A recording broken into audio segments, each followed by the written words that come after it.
Fact is the show that explores topical issues for young adults. I'm Billy Pointon, and in this edition we're looking at the sensitive topic of organ donation.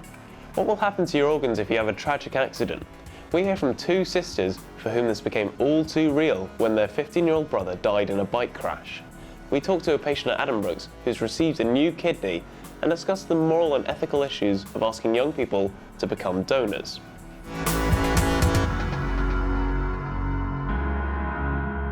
What are the ethical and moral issues of asking young people to become potential donors? Is 14 too young to take a decision of this kind? It's a tough and emotionally challenging topic, and to help us, we're speaking to experts and students alike to gather facts and opinions. But first, I'd like to welcome to the programme two people who know exactly what's involved, Sarah and Charlotte Coxall. Their brother Ben died aged 15 in tragic circumstances just before his GCSEs. Thank you for agreeing to share your story with us. Firstly, can you tell us about Ben, what he was like? He was just a really lively, happy guy. Like, he loved being out and about. He was so active. You know, he wasn't one of these typical teenage boys that wanted to be in front of an Xbox. He would rather be out in the mud and getting dirty. You know, he was just really happy and everyone loved him, basically. He was just really, really kind. Yeah. Yeah, just mimicking what Sarah says, you know, everyone loved Ben. He lit up the room as soon as he walked in. You know, he was just a happy-go-lucky guy, wasn't he? He was always out fixing bikes and building weird contraptions and things like that.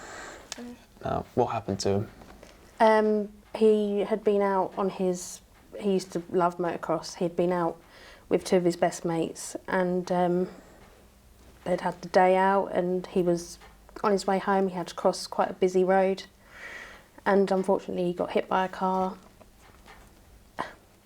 and that was pretty much it. He was on life support for a day and then we had to make the decision. And we were approached by the organ donation team and asked what our thoughts were. Now, Ben discussed his desire to be an organ donor with you, Charlotte. Yeah. How did that take place?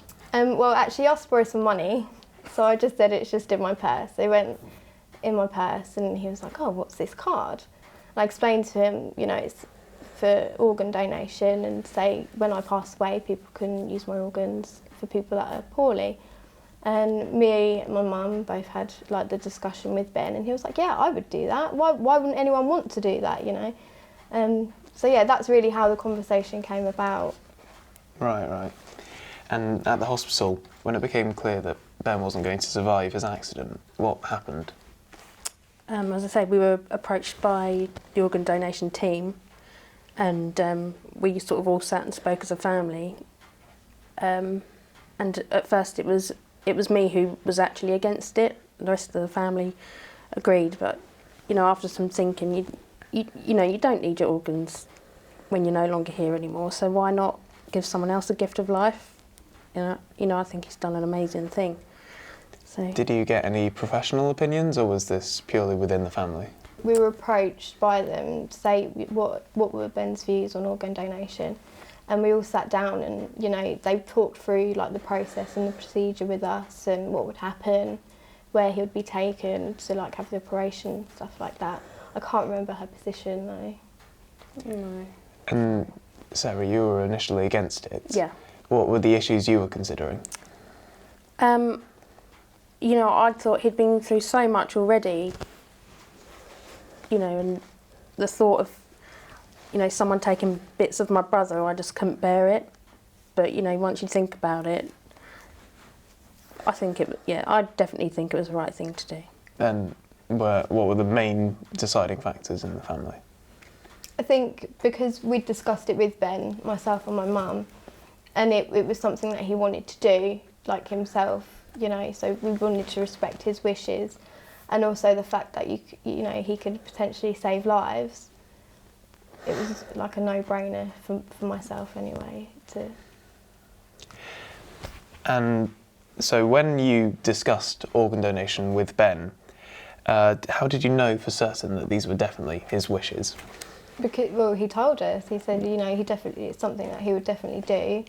I think his exact words were, "Yeah, I would do that, you know. they could take anything they wanted off me apart from my eyes. Yeah. So, Right. you know, He was very adamant. yeah, Mm. you know, he made it quite clear to myself and my mum that was his wishes. So. Have you heard or do you know about what happened to any of Ben's organs and what they did? Yeah, we've had a couple of letters from one man who received his heart. No, it was from his wife, sorry. And he's doing really well. I think he was in his 50s.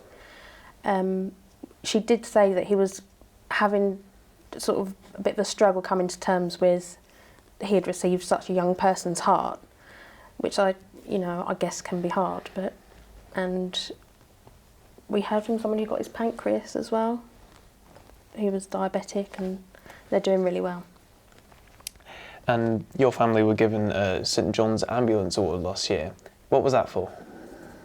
It was just to recognise people that have donated their organs within the area. So we weren't the only family there. There were 7 other families there, I think it was.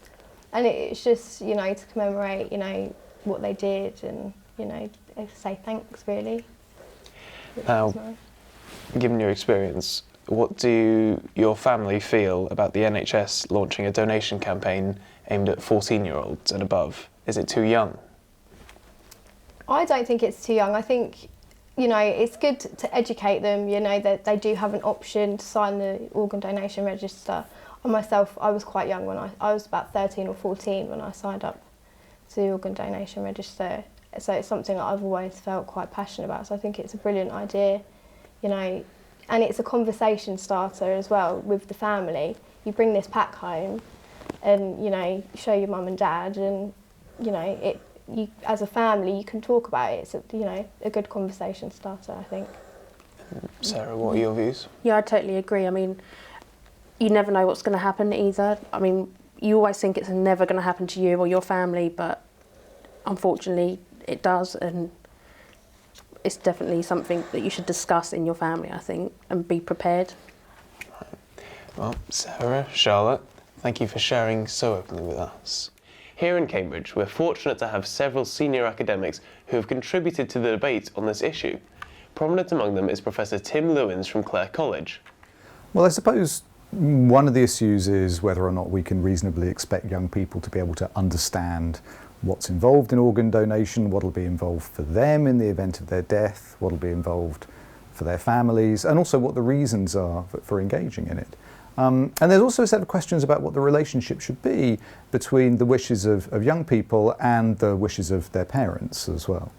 It's already the case that young people do donate their organs. We already are used to the idea that young people can make reasonably good choices, that they can understand these issues if they're properly educated.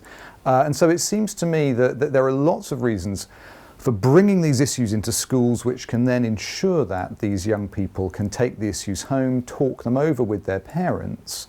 And partly for that reason, it will also turn out that in the terrible event that one of those children were to die, for example, when the question then arises, will that child's organs be donated in order to help other people?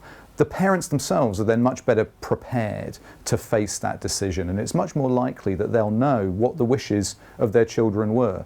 So it seems to me there are all kinds of very good reasons for making sure that these issues are discussed in schools, not only for the benefit that they'll have on the children when they're children, but also, of course, once these issues have been discussed in a family context, then even when those children grow up, there's still a good chance that their family members will understand what it is that they want, and that they'll then be more empowered and more confident in the event that a decision is made about organ donation.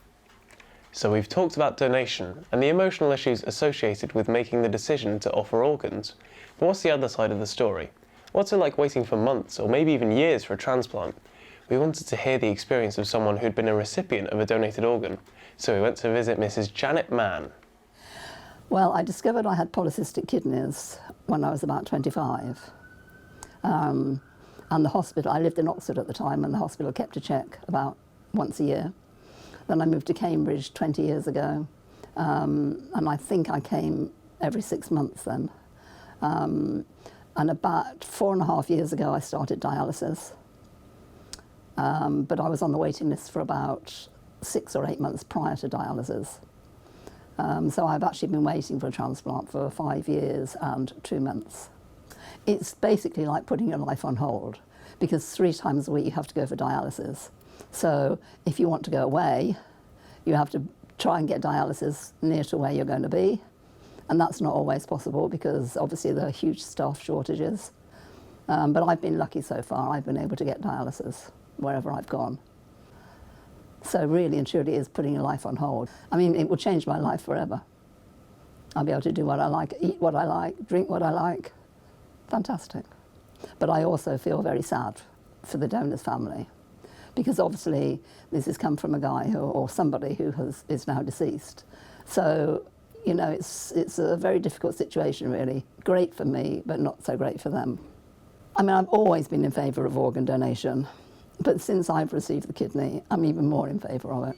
It's absolutely vital, because there's so many people out there that need a new organ. You know, and let's face it, once you're deceased, they're not of any use to you, are they? So you might as well give somebody else a chance, but I do understand that it's not everybody's choice. This hasn't been an easy topic to tackle. If you want more information about organ donation and transplants, see the links below. Please feedback to the programme at the Cambridge TV site, and join us next time on Impact.